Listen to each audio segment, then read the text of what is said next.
Et yo tout le monde, c'est Cyclisme 3D, j'espère que vous allez bien, moi ça va nickel, aujourd'hui on se retrouve pour une toute nouvelle vidéo sur la chaîne YouTube.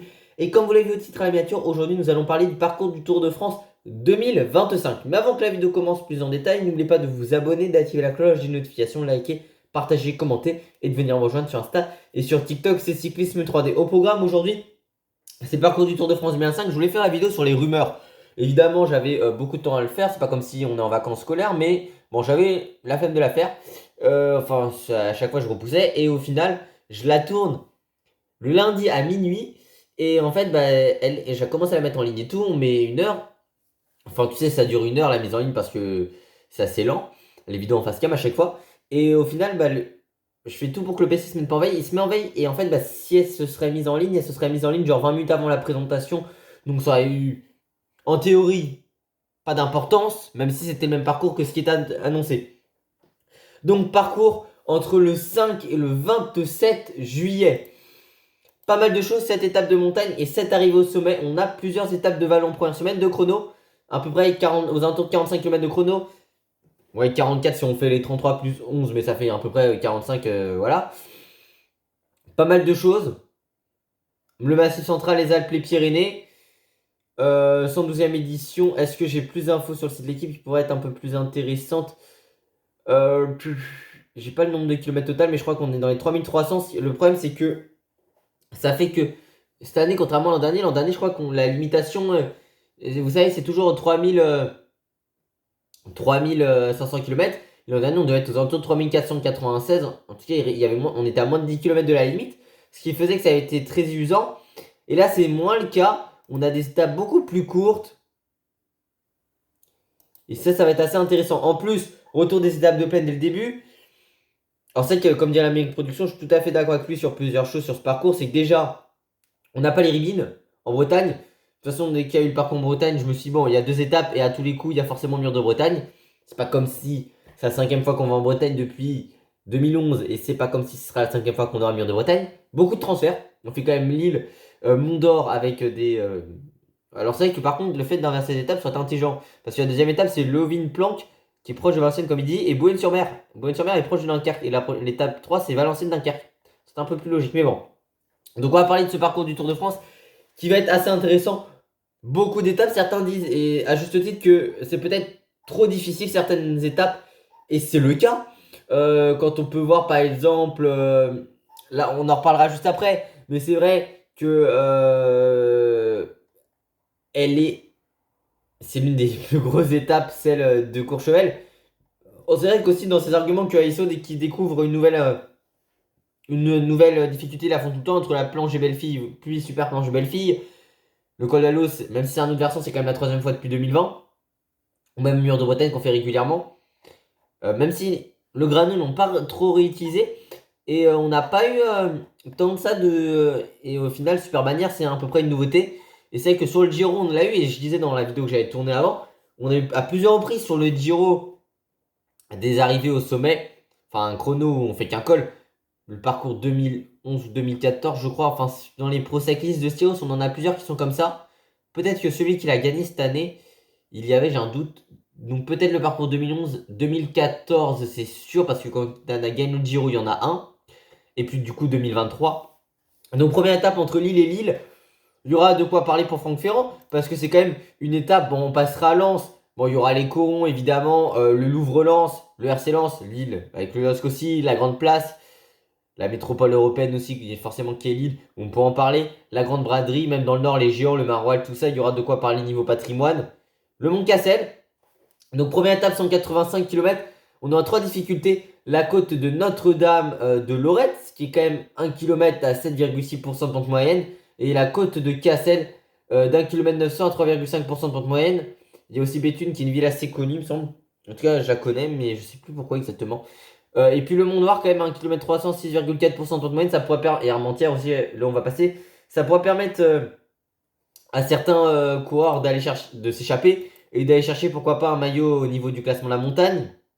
Les côtes de Cassel du Mont-Nord viendront animer le premier jour du tour, surtout pour les baroudeurs en quête du maillot à poids. Ce qui pourrait permettre d'avoir des échappées sur une étape de plat. C'est un sprinter que devrait conclure ce premier maillot jaune. C'est vrai que c'est la première fois depuis Nice et Alexander Christophe en 2020 que ça va être le cas. Mais en 2018 aussi, c'était le cas avec Fernando Gaviria. On a perdu ça. C'est vrai qu'il y a moins de plats, on va dire, en début des. Enfin, c'est que ces 3 dernières éditions, c'était une étape pour Puncher, ce qui n'était pas pour nous décevoir parce qu'il y avait du spectacle et il y avait de la bataille entre coureurs. Mais là, c'est assez intéressant. Après, franchement, ouais, une arrivée pour Sprinter. En plus, on nous a annoncé que la ligne droite pouvait être assez longue. Dans une grande ville comme ça, pourquoi pas.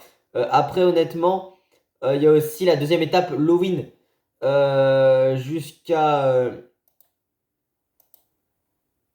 comment ça s'appelle? Jusqu'à Dunkerque. Et en vrai, quand j'ai vu Dunkerque sur le parcours, moi j'ai directement pensé, même si je ne l'avais pas vu en direct, à l'étape de Boulogne-sur-Mer, j'avais vu des images de TDF 12, le jeu vidéo à l'époque. C'est pas Vincent Dunkerque, qu'est-ce que je raconte moi? C'est... Attendez, c'est celle-ci que je voulais voir, voilà.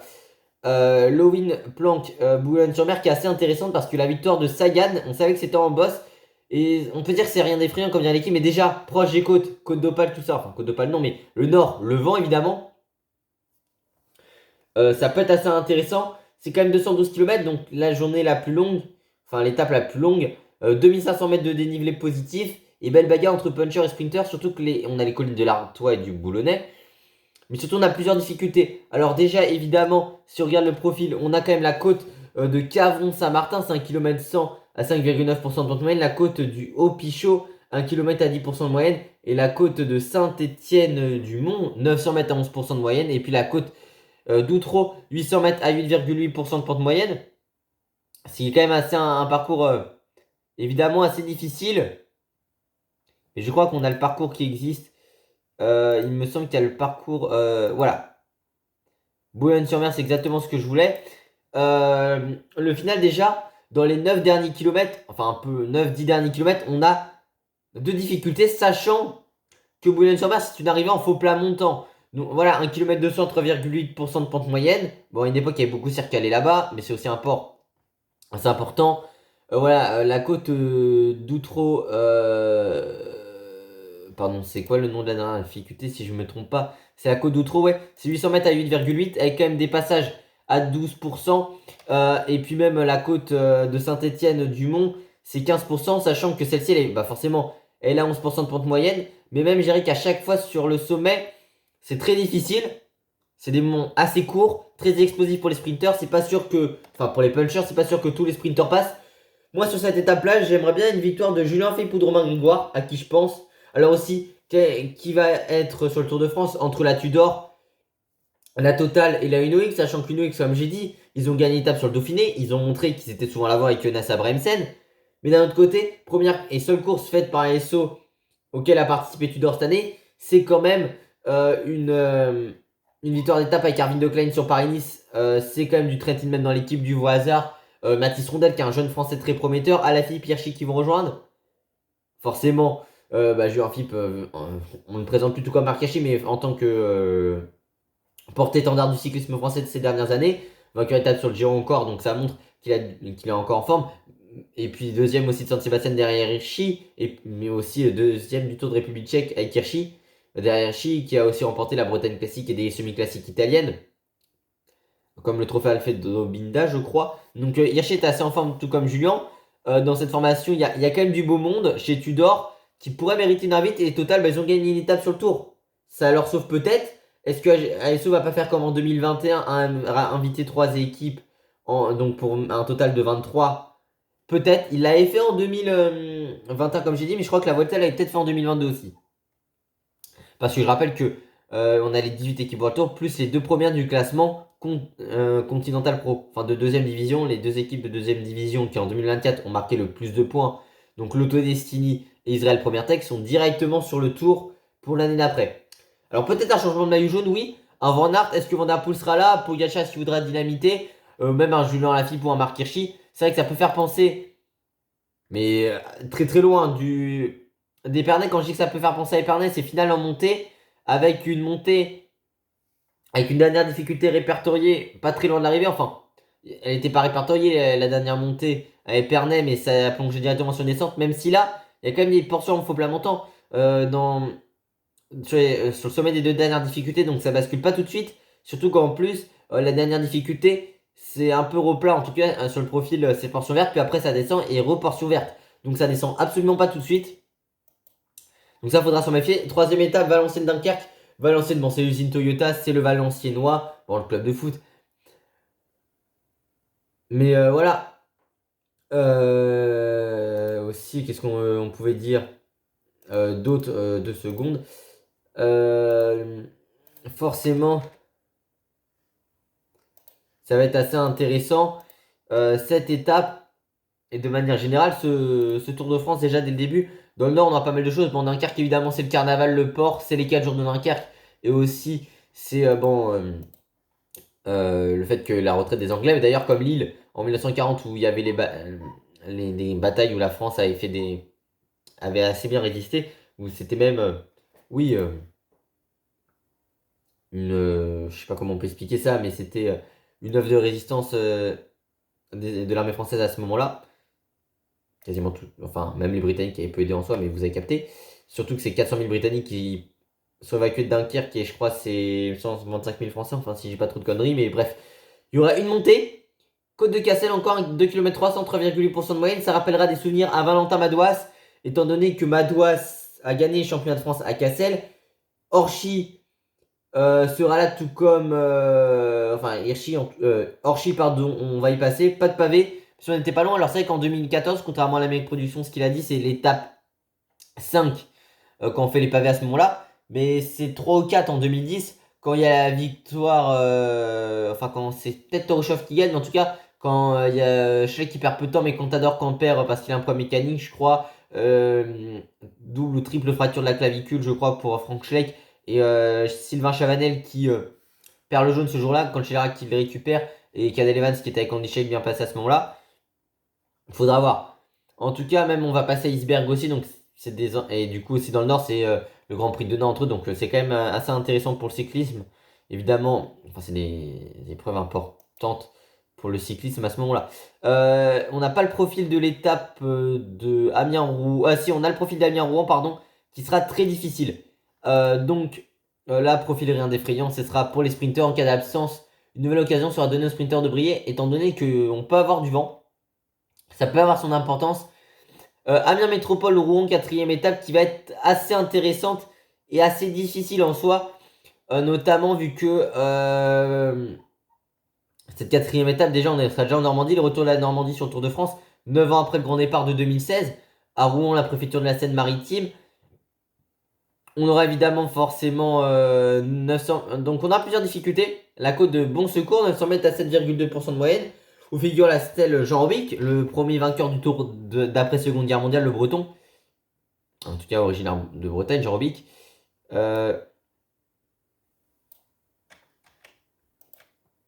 Évidemment. Bon, dans les Ardennes, mais en tout cas, et moi en Seine-et-Marne, mais en tout cas, on nous a dit que c'était un Breton de base. Si j'ai pas de bêtises. Mais là, je suis en train de totalement de sortir peut-être. Premier Français à avoir gagné le Tour d'après-guerre. Tac. Oui, voilà, jeunes années, il était à Radenec, dans le Morbihan. Donc oui, il est breton. J'essaie de me rassurer comme je peux. Mais là, j'ai pas dit de conneries. On a quand même Humbert qui a battu Alcaraz. C'est quand même assez fort, forcément. En tout cas, juste. Donc, on aura surtout aussi la côte de Grand Mare, 1 km 800, 5%. Et surtout les rampes de Saint-Hilaire avec un mur de 900 mètres. Avec des passages à 15% pour 10,6 de pente moyenne et 500 mètres pardon, de montée pour atteindre la ligne à Rouen. Surtout que c'est un mur, honnêtement, comme c'est précisé, la côte de Saint-Hilaire qui a quand même, si j'ai pas de conneries, un pied entre 7 et 6 km de l'arrivée. Alors faut déjà voir que dans les 21 derniers kilomètres, enfin 21 km 500 avant l'arrivée, on a un enchaînement de cas de difficulté si on compte l'arrivée. La première du coup comme on a dit c'est à 7,2% de pente moyenne. C'est assez régulier, juste après le sommet répertorié, c'est un peu en faux plat montant, en tout cas c'est sur du pourcentage vert. Descente, petite portion en faux plat descendant et après on entame la montée régulière à 5% de moyenne de Grand Mare. Voilà, et ça ne bascule pas tout de suite, il y a quand même des portions en faux plat, puis après descente. Et un peu en toboggan parce qu'on a des portions de ça remonte en faux plat en zone verte. Avant cette montée, dernière montée entre 7 et 6 km de l'arrivée, ce sera quand même en faux plat montant en portion verte, puis après boum, la portion verte forcément de 900 mètres à 10,6% de moyenne, des pourcentages à 15. C'est un mur, attention peut-être à des routes étroites, que ce soit sur la deuxième étape là-bas, mais même celle-ci, ou Viré-Normandie. Ça bascule pas tout de suite, c'est en faux plat montant. Portion de faux plat montant entre du coup à peu près 5,5 et 3 km 9 peut-être de l'arrivée. Descente et du coup les 500 derniers mètres sont en montée à 5% de pente moyenne. Sera son importance en cette fin de Tour de France, enfin en cette fin d'étape. Donc voilà, la 5e étape, Cancan, évidemment, autour de la cité de Guillaume le Conquérant, ville étape pour la 30e fois. C'est vrai que là j'étais un peu déçu, comme l'Amérique Production, c'est un chrono basique, entre guillemets 33 km sur des longues routes. Pour spécialistes, un peu comme ce qu'on a eu sur le Giro avec la victoire de Ghana, c'est un chrono tout plat. Dans la campagne, peut-être, je suis pas sûr qu'il y aurait du vent, mais il faudra voir. Route large, comme c'est précisé, profil tout plat. Voilà, on sort de Caen au bout de 3 km et on y revient. Caen évidemment connu pour son église, donc la cité de Guillaume le Conquérant. Bon, il y a eu d'intenses bombardements durant la Seconde Guerre mondiale également là-bas. Mais aussi, c'est la ville du mémorial de Caen qui organise, qui est un musée assez réputé que j'ai eu la chance de faire, mais qui est également aussi la ville qui organise le concours de plaidoirie auquel je participe cette année. On partira pour la 6e étape de la ville de Kevin Vauquelin à Bayeux. Sur le papier, on peut dire que c'est une étape de plaine comme d'autres, mais en réalité, c'est un énorme casse-pattes avec plus de 200 km à plus de 3500 mètres de dénivelé. Donc, c'est quand même 1500 mètres de plus que pour la 2e étape. On n'a pas le dénivelé annoncé par le site l'équipe de l'étape de Rouen. Dommage, mais on a quand même vraiment. Bah, là, sur ce début de tour, tous les 2 jours, on a une étape vallonnée. C'est vrai. Moi, au tout début, parce que je ne savais pas le profil de Rouen ni de Viré, je me suis dit. Attention quand même. Je me suis dit, bon, ça va faire peut-être trop de plats en première semaine. Pas trop d'échappées, mais peut-être aussi on peut s'ennuyer. Mais là, j'avoue qu'il y a peut-être pas mal de choses. Attention quand même, si on peut avoir des routes étroites. Donc, c'est quand même 201 km, 3500 mètres de dénivelé, dont une dizaine de kilomètres de moins à peu près. 11 pour être précis. Entre 11 et 12, quoi. De moins que pour l'étape de Boulogne-sur-Mer. Mais qui seront forcément très difficiles, comme j'ai dit. Parce qu'un final, à nouveau en toboggan avec la côte de Vaudry, 1 km 200, 7,2% de pente moyenne, à 5 km de l'arrivée.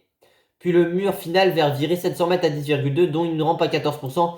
Ça pourra correspondre, c'est vrai que j'ai oublié de le préciser, mais à du Matthews, à du Van Aert, forcément, Van Der Poel, s'il est là. C'est vrai qu'il a plusieurs étapes à sa convenance en début de tour, à l'image de 2021, parce que c'est vrai qu'en 2023, il passe pas. Et en plus, j'ai dit des conneries, 2022, c'est un chrono, c'est pas une étape pour puncher chrono au début. Mais 2023, il passait pas et c'était déjà l'étape la plus dure de l'histoire du tour en première étape à ce moment-là. Donc je me suis dit, Rimini va pas passer, étant donné que si déjà l'étape de Bilbao c'était la première étape la plus dure de l'histoire du tour, bah ce sera encore plus dur au niveau du dénivelé, tout ça, et de l'exigence de l'étape, plus la chaleur de Rimini. Je ne m'attendais pas à ce que Van Der Poel passe. Mais au final, voilà. Alors déjà, il faudra voir qu'il y a ouais, aux alentours de 12 km de l'arrivée, on a quand même une montée qui n'est pas répertoriée. Mais ça peut fatiguer les organismes, même si elle fait moins d'1 kilomètre.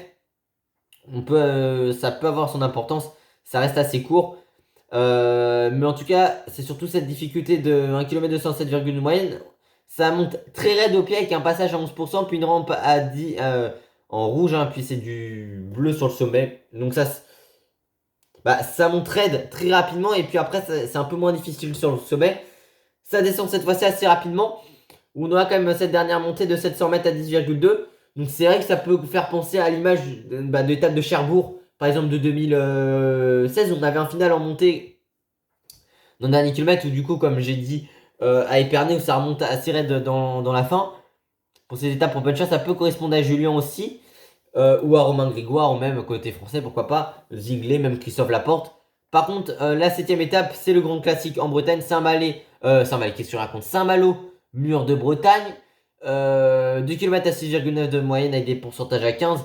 Le problème, c'est que le mur de Bretagne, sur le sommet, c'est en faux plat montant. Voilà. Après les victoires de Cadel qui avait coiffé un Alberto Contador célébrant avec sa célébration du Pistolero, qui au final était battu à photo finish par Cadel même un peu plus qu'à la photo finish, mais en tout cas qui était battu. Évidemment, Alexis Viermont en 2015. En 2018, Dan Martin, on a eu pour la première fois la double ascension. Est-ce que c'est un manque d'inspiration d'ASO? Je sais pas. Ou c'est double ascension encore en 2021 avec la victoire de Van Der Poel. Et double ascension encore cette année. Moi, quand j'ai vu le départ en les Vilaines, je me suis dit, est-ce que ça peut être comme l'étape Reine du Mur de Bretagne, qu'on a l'occasion de faire sur la Brest Cup en Pro Team Pro Leader, où au final, c'est une étape toute plate. Alors, il y a un classement de 4ème catégorie dessus, mais il y a peu de difficultés. Alors qu'en 2018, on avait quelques montées, je crois. On n'avait pas énormément, on en avait, il me semble. Mais c'est surtout ouais, l'étape de 2021 où tu avais plusieurs montées. Là, ça va être surtout Mur de Bretagne. Bon, les pourcentages à 15, mais Mur de Bretagne, c'est très dur au pied. Et après, c'est moins difficile. Enfin, ça devient de moins en moins difficile au fur et à mesure de l'ascension. Il y aura plus de points bonus aussi. C'était 8, 5, 3 ou 2 secondes, je sais plus la dernière. Mais c'était 3 points qui passaient. Bon, c'est vrai qu'au Galibier, Pogacar les prend. Ou même sur l'étape qu'on peut penser du Laurent. Mais en soi, peu de coureurs les ont fait. Même à la FIP et Pinot sur l'étape de Saint-Etienne. Et à la FIP qui en prend quand il passe derrière Tim Wellens en 2019 à Epernay. Mais en soi, c'était souvent les échappés qui les prenaient sur ces étapes-là. Ça descend et après on a une montée quand même d'un kilomètre 300, 7,4% de moyenne, qui était considéré comme un classement d'avantage sur TDF 18, qui ne l'est pas ici. Donc ça descend pas tout de suite après ces descentes, mais pas très très raide. Il y a quand même des portions un peu où ouais, ça devient un peu plus plat, donc faudra faire attention. Mais c'est quand même assez étroit à certains moments au Mur de Bretagne, surtout que je crois qu'on le prend avec le virage. À ce moment-là, virage sur la droite, donc attention évidemment, virage sur la droite. Pardon, le virage sur... J'éternuais. Je raconte la vie, mais bon. Le virage sur la droite, ça fait qu'on n'a pas de vitesse au moment... On a quand même donc ascension. Saint-Méan-le-Grand, Laval, la ville de Louison Bobet, pour les 100 ans de sa naissance, le premier triple vainqueur consécutif du Tour de France. Depuis, il y a eu Froome entre autres, ou même du Merckx, ou on peut penser aussi à, évidemment, Miguel Indurain, entre autres, depuis, pour ne citer que.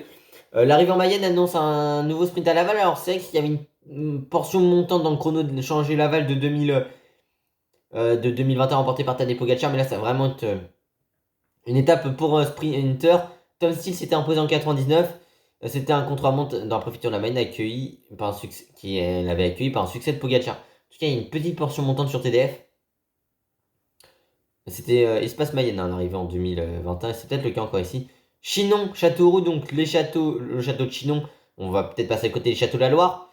Après 2008, 2011 et 2021, ce sera la 4e arrivée ces derniers temps à Châteauroux, en tout cas en moins de 20 ans, hein, 17 ans pour être précis. On a eu 3 victoires de Marc Cavendish, il ne sera pas là Cavendish cette fois-ci. Après Cipollini en 98, on mènerait une longue descente vers les Pyrénées ce 13 juillet. Ça va changer, c'est un dimanche cette étape de plaine. J'ai vu ça dans les commentaires de l'Amérique Production, mais c'est vrai, aucune étape de montagne, un week-end. Ça peut avoir son importance, sachant que le 14 juillet aussi, étant donné que c'est un lundi, on va faire comme cet été en 2014 ou en 2019, c'est assez rare, mais 10 étapes à la suite avant une journée de repos. Alors 2019, je sais plus spécialement pourquoi, mais en tout cas, journée de repos. Après la 10e étape, ça peut avoir son importance. Deuxième semaine, entre guillemets, plus courte, mais très intense. Évidemment, au niveau des efforts qu'on va pouvoir voir après. Mais voilà, il faudra juste, comme j'ai dit, oui, se méfier de ça. Ça peut être un paramètre assez intéressant au niveau de la récupération, surtout qu'on va à Toulouse en plus après. Donc, faudra faire attention évidemment. Mais donc voilà, ce sera un sprint, mais je vais arriver sur la 9e étape du coup. Entre Emeza et le Mont d'Or, puis du Sancy, qui serait quand même une étape assez intéressante avec quand même cette difficulté au classement de la montagne. Et aussi, oui, voilà, ça peut changer comme j'ai dit. Moi, j'aurais pu me faire piéger en 2019 parce que je pensais que du coup, vu que la journée de repos, et que c'est sur lundi, c'est sur mardi pour la première semaine, je m'attendais à ce que ce soit le cas aussi pour la deuxième semaine. Ce qui n'était absolument pas le cas, c'était un lundi. Donc c'était quand même beaucoup plus court. C'était que 5 jours de cours. 4 jours. 5 jours, oui. Donc quand même cette étape qui va être assez intéressante avec la côte de Loubeira, c'est quand même 4 km 100 à 6,3% de pente moyenne pour cette étape 10. Côte de la Baraque, 5 km 500 à 7,2% de pente moyenne. La côte de Charade, 5 km 100 à 6,8% de pente moyenne. La côte de Berzet, 3 km 400 à 7,4% de pente moyenne. Le col de Guéry, 3 km 400 à 6,7% de pente moyenne. Et un enchaînement dans les derniers kilomètres. Hein. Ouais, dans les à peu près 10 derniers kilomètres, entre guillemets, le col de Saint-Robert, la Croix Saint-Robert, 5 km 100, 6,3% de moyenne.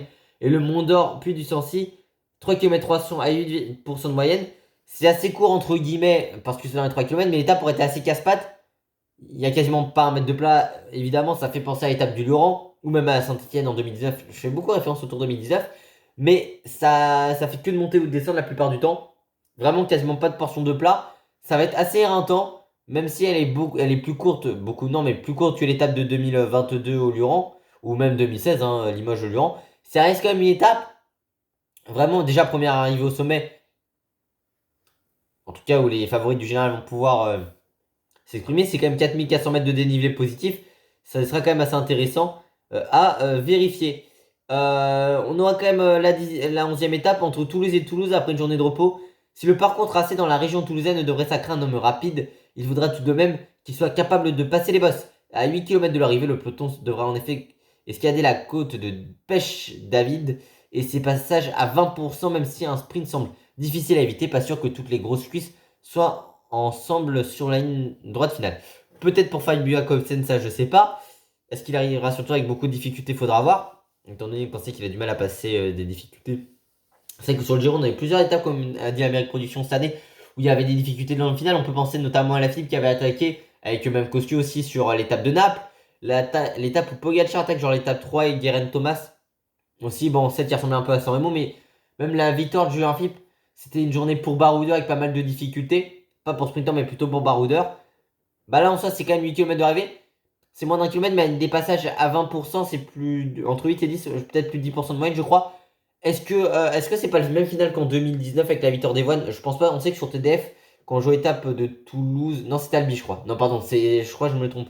Je sais plus si c'est étape d'Albi ou de Toulouse où on avait une montée, mais c'est peut-être Albi, non, Albi, je suis pas sûr. C'est peut-être Toulouse. Enfin, l'une des deux. Mais en tout cas, là, une montée dans le final. Peut-être un puncher pour essayer de s'isoler. Un mouvement de course faudra avoir, mais est-ce que les équipes de sprinters se feront avoir? Pas sûr. Surtout qu'on est en début de deuxième semaine. Par contre, la 12e étape, c'est quand même Hoche au taquet. Bon, évidemment, Toulouse, chez Big Flo Oli, chez le Capitole, la place, enfin la Ville Rose, évidemment. Et puis, bon, l'une des villes les plus chaudes de France, mais surtout Toulouse, chez Léon Marchand, Antoine Dupont, le stade de Toulousain. Voilà, une ville assez sportive, évidemment. Le stade Toulousain, un recordman de top 14, c'est combien? C'est 23, je crois. Le stade Toulousain, si j'ai pas de conneries. Ouais, le stade Toulousain, ça doit être 23-24. Stade Toulousain, combien de trophées pour eux, si j'ai pas de conneries? 23, ouais. Et c'est 6 Championship, dont celle de cette année. Donc voilà, le stade toulousain, c'est pas déconnant entre guillemets. Loin de là, c'est le plus gros palmarès du rugby européen. Voilà. En tout cas, en ce qui concerne cette première étape dans les Pyrénées, entre Auch et Otakam, pas mal de cols entre guillemets un peu plus classiques avec quand même le col du Soulor et les Borders. On avait Soulor, Borders, mais également l'Obisque en 2000, qu'on fait moins ces dernières années d'ailleurs, même si on l'a fait en 2022, mais pas dans le même sens qu'en 2018. Donc sur cette étape, c'était Polarins en 2018. Bah, attendez, je reviens. C'était Lourdes de la Reims en 2018. Et c'était une étape vraiment difficile. Bah là, on a quand même. Bon, le Soulor, c'est quand même 11 km 907,3% de temps moyenne. Col des Bordères, 3 km 100 à 7,6% de temps moyenne. Et Otakam, 13 km 600 à 7,8%. C'est que les Pyrénées sont des cols. Avec des fois, on peut dire qu'il y a des plus durs pourcentages que dans les Alpes, mais ils sont plus courts et moins haut en altitude. Alors que dans les Alpes, c'est beaucoup plus long, on va plus haut en altitude. Par exemple, on a des cols évidemment qui font plus de 30 km, enfin plus de 20 km comme la Madeleine ou la Croix de Fer qui sont interminables. Mais avec des pourcentages moyens qui peuvent des fois être moins élevés. Et je dis moins élevés, mais ça n'empêche pas la difficulté parce que tu as l'altitude, tout ça, la longueur, et ça reste des cols alpestres très difficiles. Hein. Par exemple, la Madeleine sur le Tour de France Femmes, c'est quoi? C'est plus de 8% de moyenne, je crois. Mais voilà, entre autres. Bon, le sous-noir, c'est qu'il y a quand même oui, des pourcentages en noir, souvent. Et aussi, les Alpes, des fois, ça peut être irrégulier. Je pense notamment au Glandon qu'on aura. Mais même si on continue le Glandon plus loin, c'est la Madeleine. Et là, on sait que c'est un col où des fois, tu as des redescentes ou quoi, qui peuvent casser le pourcentage moyen. Euh, des fois, c'est vrai qu'il y a des cols qui peuvent être irréguliers dans les Alpes. Peyragudes, juste, c'est quand même 150 mètres de dénivelé positif cette ascension-là.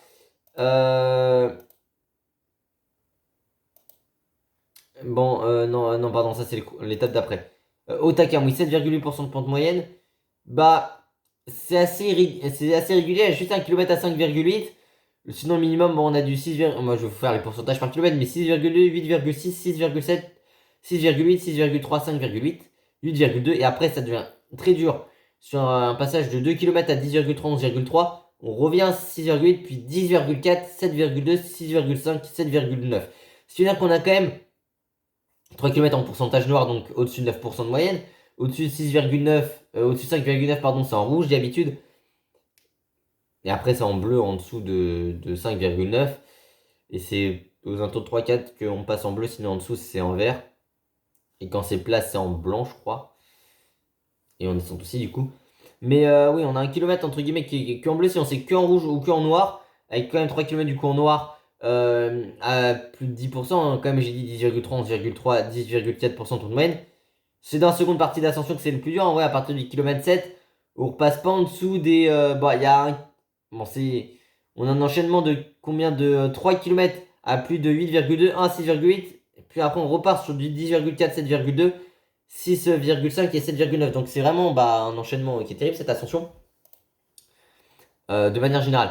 Péragude. Loudanviel, Péragude, donc chez là où Nance Peters s'est imposé, je crois même Laurent Brochard par le passé. Laurent Brochard, peut-être 97, mais en tout cas, Nance Peters 2020.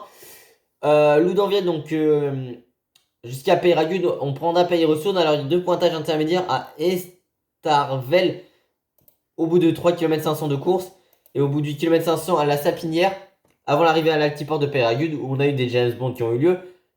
Peyragude, donc c'est 8 km à 7,9% de taux de moyenne. On a un premier kilomètre à. Bon, il y a.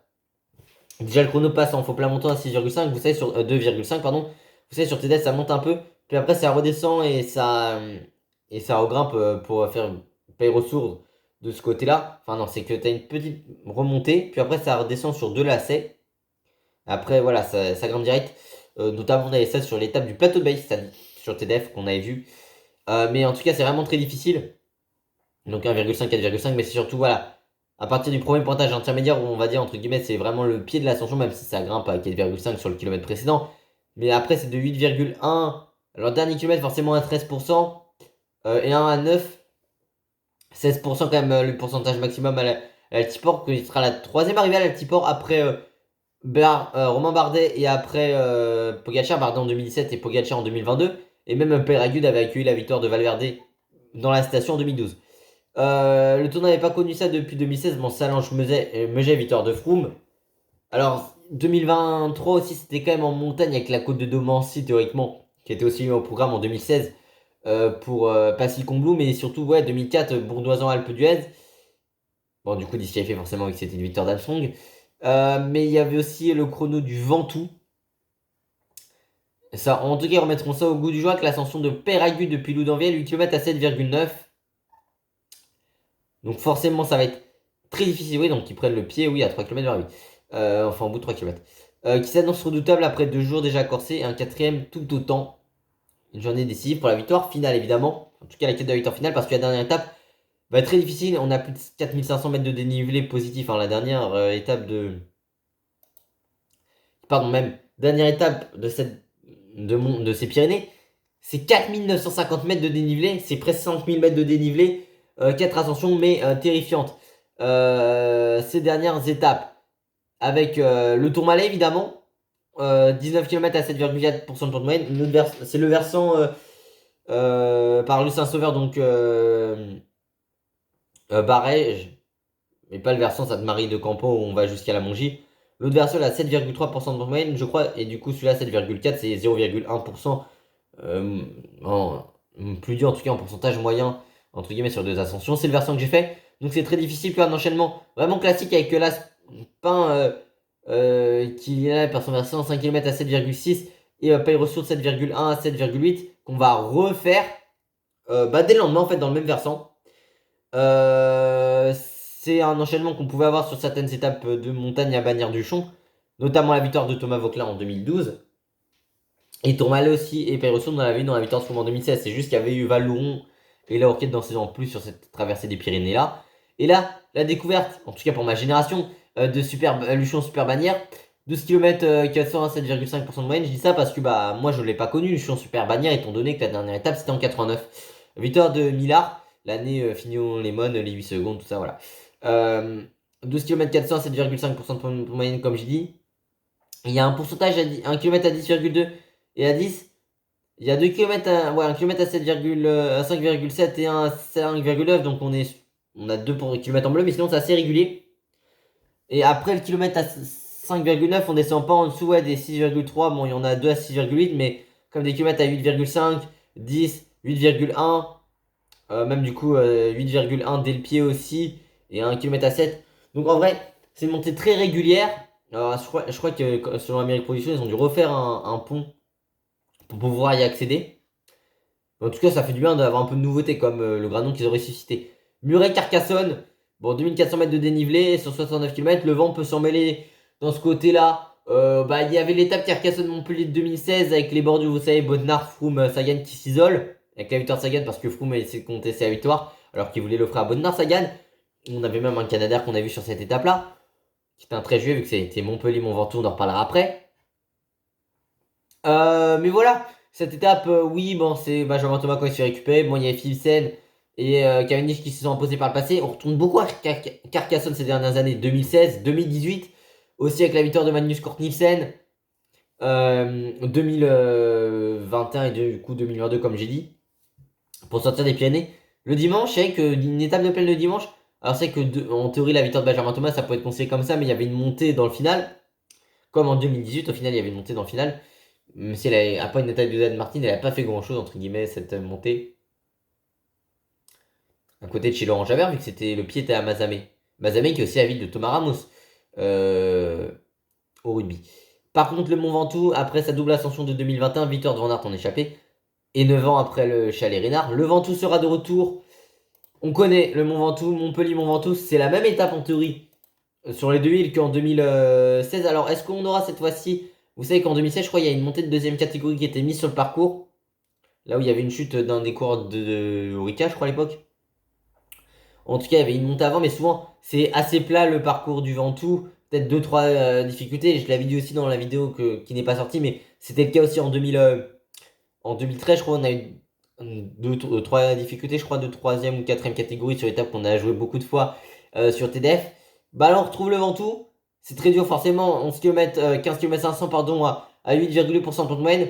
Première portion hyper exigeante dans la forêt. Au Chalet Reynard, on y arrive, on a un kilomètre un peu plus difficile, un peu moins difficile, c'est à 5,5 quand même.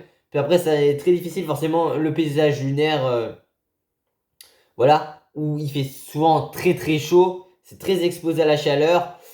Et puis évidemment, avec la stèle, enfin la stèle, je sais pas, mais en tout cas, je sais plus, mais en tout cas, évidemment, Tom Simpson était décédé après son malaise sur cette étape, enfin, évidemment.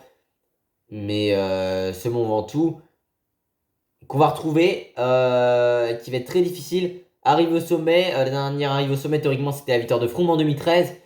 Et forcément, c'est très difficile. Un des sommets mythiques. Et à un moment, on a parlé aussi de l'Alpe d'Huez. Mais on a l'étape de Valence. Alors, on n'a pas le profil de l'étape de Valence, malheureusement. L'étape de Valence, Bolène-Valence, comme en 2018 où on y est arrivé. Surtout, on sait que dans la Drôme, souvent, ça peut être difficile ces étapes-là. Peut-être du vent dans la vallée du Rhône, justement. Nombreux changements de direction dans les 50 derniers kilomètres pourraient mettre à mal les dessins des sprinters qui auront à Valence une rare occasion de s'illustrer au milieu des étapes de montagne.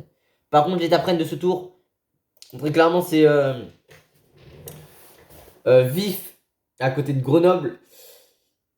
Où je suis passé au-dessus de Grenoble pour aller dans le Vercors jusqu'à Courchevel, col de la Lose. On retourne à Courchevel après 2005 avec la victoire de Valverde face à Samsung du coup, mais surtout la victoire en 2023 de Félix Gall sur la Altiport comme en 2005 du coup. Bah là on fait la Lose sur un autre versant qui est toujours très difficile. Mais évidemment on a quand même 3 grosses ascensions hors catégorie. Ça peut faire penser à l'étape du Galibier 2011 avec 3 hors catégorie.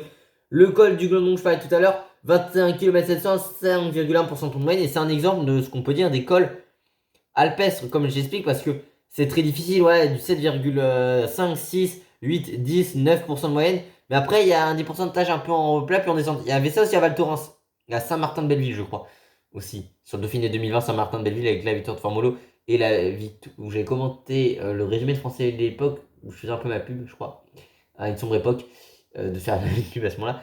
Et Val Thorens, du coup, avec la victoire de Nibali sur le Tour 2019. Mais voilà, après c'est donc 15 km à 5,5 puis 2,5 descente. Et après très raide, 11. 9,5, 6,5, 9,5, 6,5, 6,5, 2,5, 6, portion descendante, 5,5, 7,5, 8,7. Donc forcément c'est très difficile. Si on continue tout droit à ce moment-là, ça fait la Madeleine, avec une autre portion descendante. Pas la Madeleine, la croix de fer, pardon. Bon là on est quand même à 1924 mètres. Hein. C'est 2066, un truc comme ça, ou 2050, je sais plus. La croix de fer. Forcément c'est un... La croix de fer, je sais qu'on avait fait ce version-là, je crois, en 2017, vu que sur l'étape du tour d'intégralité de l'époque de Styros, elle y était. Mais voilà, c'est un col très difficile, très irrégulier, assez exigeant au niveau du pourcentage moyen. Ça rappellera des souvenirs, même s'il ne sera pas sur le tour à ce moment-là, à Romain Bardet, étant donné que Romain Bardet s'est imposé quand on était passé par ce versant-là en 2015 à Saint-Gervais-Mont... qu'est-ce que je raconte? Saint-Jean-de-Maurienne, avant, et pas Saint-Gervais-Mont-Blanc, Saint-Jean-de-Maurienne, avant la Seine-Montvernier qu'on avait inauguré cette année-là. Et on avait fait le même versant, on avait fait le versant inverse en 2012, donc ce qu'on avait descendu en 2015, on l'a fait en montant en 2012 pour mener la croix de fer aussi. Par contre, col de la Madeleine, bah on a 2000 mètres tout pile, 19 km 200, 7,9% de pente moyenne, comme chez les femmes, mais on a un kilomètre à 4,5, 7,5, non, oui c'est à 7,5, 8, 9, 10, 8,5, 6,5, 8,5, 9,5, 6, 8,5, 7, 8,5, 8,5, 8,5, 8, 7,5, 8, 7,5 et 6. Très régulier. On l'avait entamé en 2000 pour l'étape déjà du col de la Lose de 2020. Mais c'est très difficile évidemment. Et puis le col de la Lose, 26 km de 100, 6,5% de pente moyenne. Du 6,9, 7,1, 8, 1 km à 4,7.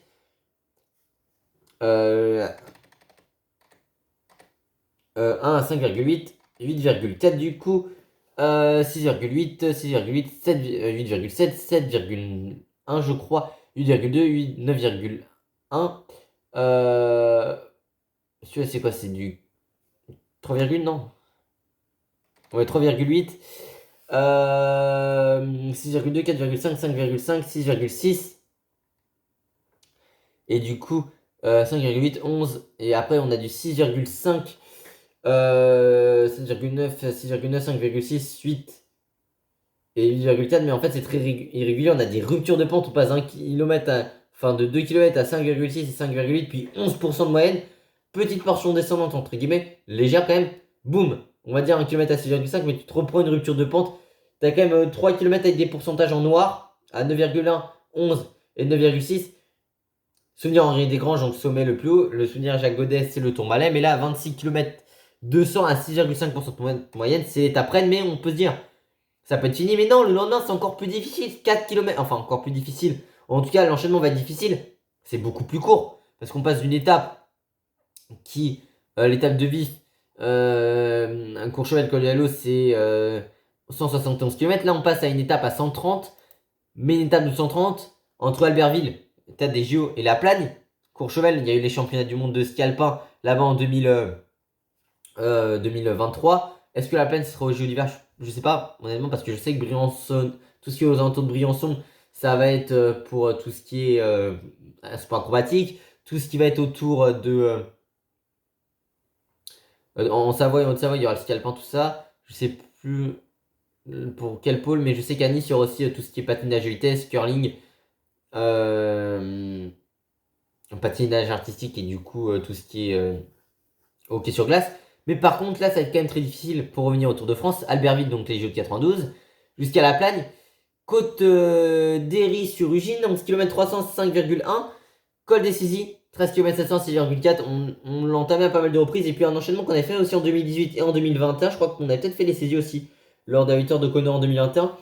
À Tignes, mais là c'est col du Pré, 12 km 600 à 7,7. Col hors catégorie, ça redescend. Puis le Cormet de Roseland, après le passage au barrage de Roseland. 5 km 900, 6,3. On passera à Bourg-Saint-Maurice-les-Arcs. Et la Plagne, 19 km 100, 7,2. Là où Marc Padoun s'était imposé en 2021 sur le Dauphiné. Montée très régulière, hein, effectivement. Ça va être assez intéressant. Et puis bah, on aura Pontarlier à voir. Juste après Pontarlier. Faudra voir nettement. Alors le tour est allé en 80. Mais depuis le tour n'a plus organisé d'arrivée depuis 23 ans, du coup, théoriquement. Donc Fidjan s'est imposé 2 fois dans les années 80. dont la dernière fois qu'on y allait, enfin non, la fois où il y avait un Andalon sur la moto. Pontale, donc on retrouve Nantua, le départ de l'étape 9 du Tour 2017, avec la victoire de Rigoberto Urán d'un moyen devant Warren Barguil, où vous savez, dans la montée non répertoriée, quand Bardet attaque et revient sur Barguil et après s'isole, Urán a un problème de déraillage à ce moment-là. À ce moment-là, quand Barguil croit gagner malheureusement alors qu'il ne le fait pas. Mais là, c'est Pontale, donc étape de transition, un peu comme des étapes 19 qu'on peut avoir en 2020, 2021, mais également 2022 aussi, où les border, et 2023, où les border peuvent avoir leur chance, même si en 2022, la porte attaque dans le dernier kilomètre, mais il y a eu plusieurs attaques dans le final. Craig Anderson et Maurice en ont gagné deux. Craig Anderson en 2020, c'était à Champagnol, 2021, Libourne pour Matej Moric. Et 2023, c'était pour Matej Moric, entre autres aussi, qui s'y était imposé. Matej Moric, il s'était imposé, j'ai oublié le nom de la ville, ça va me revenir. C'était Matej Moric, sa victoire en 2000. En fait, ça me saoule de pas l'avoir. Là tout de suite, mais la victoire de Matej Moric, c'était, je dois l'avoir normalement, étant donné que j'ai le tour en intégralité sur la chaîne. Enfin, le tour en temps réel en tout cas. Donc ça devait être, si j'ai pas de conneries, Poligny, voilà. Donc Poligny, à ce moment-là, pour Matej Moric. Donc voilà, et donc numéro 2 pour Christophe Laporte, c'était entre Castelnau-Moniac, la ville d'Antoine Dupont, et Cahors. On passera à Auch, où Dupont, même Joulon était, dans le Gers, préfecture du Gers. Et puis Mantes-la-Ville, Paris-Champs-Élysées, Mantes-la-Ville, là où Christophe Laporte, avec un triplé de Visma, avec Roglic aussi, et Van Aert avait remporté en 2022 sa première victoire avant le Tour, pour la première étape de Paris-Nice, où il avait pris le maillot jaune. On sera de retour sur les Champs-Élysées pour du classique. Je suis tac. Honteux que le tour passe qu'en France cette année. Non, par contre, des fois, les départs étrangers, quand ça apporte des choses à la course, oui, mais quand ça apporte rien, non.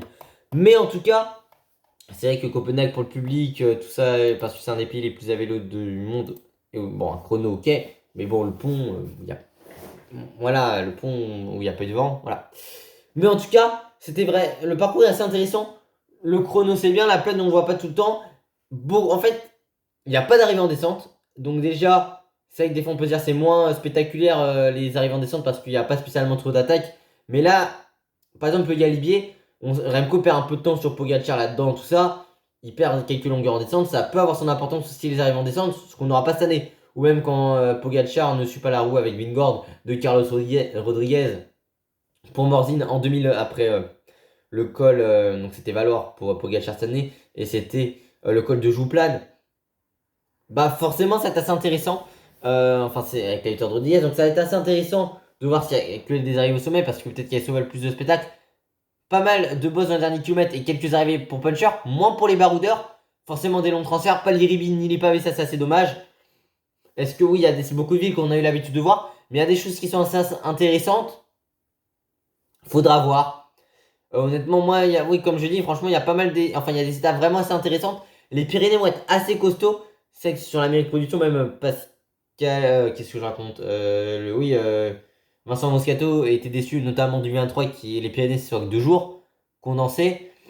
Là, on a vraiment 3 étapes. Ça va être assez intéressant, même si au Taikam c'est un classique. On l'a fait en 2014, en 2022 et en 94 je crois, et 96 du coup, Bierneris 96 et du coup le Club Blanc 94. C'est assez intéressant, super bannière qu'on n'a pas connu nous. Et franchement, oui, j'ai hâte, je sais pas, mais en tout cas, ce parcours, il y a pas mal de trucs qui m'intéressent. Le Massif Central, c'est toujours des étapes qui sont, comme dirait l'Amérique Production, peut-être pas les plus reconnus par les coureurs, mais qui sont très casse-pattes évidemment. Et ça, c'est intéressant. Et moi, j'ai hâte de voir ce que ça peut donner. Je pense qu'il y aura des bonnes choses. Et en tout cas, je pense qu'il y aura des bonnes choses. Je sais pas, mais en tout cas, ça peut être pas mal. Alors, le profil, bah, forcément, ça peut être un peu grimpeur, mais quand même avec de l'explosivité parce qu'on a pas mal d'arrivées forcément, notamment en première semaine, punchy. Il faudra passer les bosses pour les sprinters. Au niveau des grimpeurs, il faudra quand même un peu gérer l'altitude parce que c'est quand même 2 arrivées à plus de 2000 mètres qu'on a dans les Alpes. Même, bah, faudra forcément aussi avoir ses capacités sur ces cols longs. Parce que l'Halo, c'est très long. Et même la plaine, c'est plus de 20 bandes. Le Ventoux, bah, c'est plus de 15 bandes aussi. Faudra voir. Franchement, alors Vingegaard peut avoir son avantage là-dessus. Mais est-ce que Pogacar peut pas creuser un écart à la fin pour un semaine au niveau des étapes vallonnées et sur le chrono? Est-ce que, oui, dans les Pyrénées, on sait que ça lui réussit très souvent les Pyrénées. Il peut pas faire quelque chose, faudra voir. Est-ce qu'il y aura d'autres coureurs? On ne sait pas. Mais en tout cas, j'espère que cette vidéo vous aura plu. Après, c'est qu'on dit ça. Mais on n'a pas les états de forme des coureurs aussi. On ne sait pas qui va faire le Tour de France à l'heure actuelle. Mais en tout cas, j'espère que cette vidéo va vous plaire. C'est pour ça qu'on fait des spéculations. Si c'est le cas, n'oubliez pas de vous abonner, activez la cloche des notifications, likez, partagez, commentez, et de venir me rejoindre sur Insta et sur TikTok, c'est Cyclisme 3D. Portez-vous bien, à la prochaine, ciao ciao.